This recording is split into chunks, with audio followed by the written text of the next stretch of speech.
Blending is one of the most basic tasks in the professional kitchen, but there's more to blending food than many of us realize. Most chefs would agree that bigger is better when it comes to motors, and our blender, a Waring Xtreme, has as big a motor as you can get before the lights in the kitchen start to dim. The design of the pitcher and the blades is critical. The blades don't simply cut the food down to size, instead they act in concert with the shape of the pitcher to compress, shear, and even cavitate the blending food. And flow is also important. A well-engineered pitcher, like the one on our Waring blender, keeps the food flowing past the blades without the need to plunge a spatula into the mix. As you can clearly see here, liquid at the top of the pitcher is being pulled down by the blades before being cut and flung out to the sides of the pitcher. This is efficient blending. A final factor is the durability of the blades. A solid professional blender forges its blades from exotic steel alloys that are extremely hard, keeping the edges sharp even after grinding the toughest foods down to size. Really hard, durable foods strain the motor and work to dull the blades. An extreme example is grinding wood chips into small fragments for our kitchen smoker. A lesser blender would overheat before getting the job done and the blades would quickly dull. But not everything in the kitchen needs such brute force. Sometimes it's better to use a bit of finesse and turn down the speed of the blade to do the best job, like for our olive puree. A clever and fast way to remove pits from olives for making tapenades or purees is by blending them on the lowest setting. Blend the olives with no liquid for about 30 seconds, or until the pits are completely clean.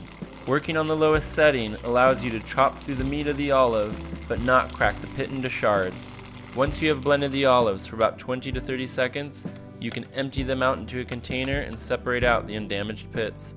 At this point, you are ready to make your tapenade, or you can return the olive meat to the blender and continue to blend into a puree. With the aid of Waring's high-powered motor, you can blend durable foods like raw carrots into a soup with nothing more than a little water and thyme. To do this, add clean and trim product to the blender and add just enough water to blend. Once the food begins to cook from heat created by friction, it is only a matter of minutes until it becomes a velvety smooth puree.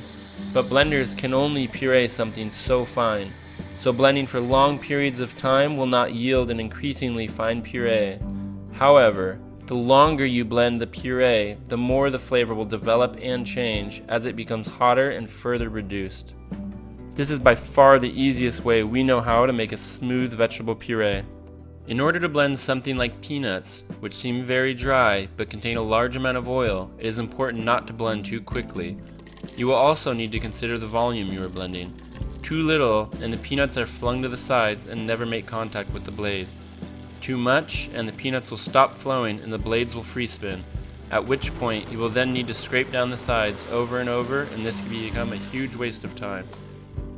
To blend the peanuts into a butter with minimal effort, start with about 600 grams of nuts on the lowest setting until they become fine pieces and begin to flow. At this point, you can begin to slowly turn up the speed. As a blender becomes warmer, the fat in the nuts begins to thin, and as this happens, the puree will begin to flow smoother and smoother. You can decide when the nut butter is finished based on how coarse or how fine you want your nut butter. These are just a few of the many amazing things you can do with the Waring Xtreme blender. With its powerful motor, excellent blade design, and lasting durability, the Waring Xtreme is a great addition to any commercial kitchen.